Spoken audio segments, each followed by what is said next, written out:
మనకు దేవుడు మన పక్షముగా ఉండగా ఇప్పుడు మనకు విరోధి ఎవ్వడు లేడు. దేవునికి స్తోత్రం కలుగును గాక. హల్లెలూయా. ఒకవేళ మా క్రైస్తవులు ఎవరైనా చంపుతున్నా కూడా వాళ్ళు మనకు మేలే చేస్తాను. మమ్మల్ని చంపేటోడు కూడా మాకు మేలే చేస్తాడు. దేవునికి స్తోత్రం కలుగును గాక. అరే బాయ్, నువ్వు మమ్మల్ని చంపలేవు. దేవునికి స్తోత్రం కలుగును గాక. నువ్వు మమ్మల్ని చంపట్లేదు, మాకు కిరీటం పెట్టడానికి దేవుడు నిన్ను వాడుకుంటున్నాడు. ఆ సమయంలో కూడా ఆయన అనుమతి ఇవ్వనిది నా తల వెంట్రుకల్లో ఒకటి నశించదు, నీ తల వెంట్రుకల్లో ఒకటి నశించదు. ఇంత పెద్ద పానం తీయాలంటే ఎంత పర్మిషన్ ఉండాలి అక్కడ.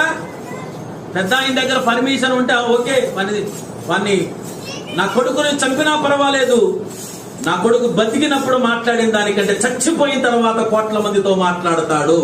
గట్టిగా స్తోత్రం చెప్పండి. హల్లెలూయా.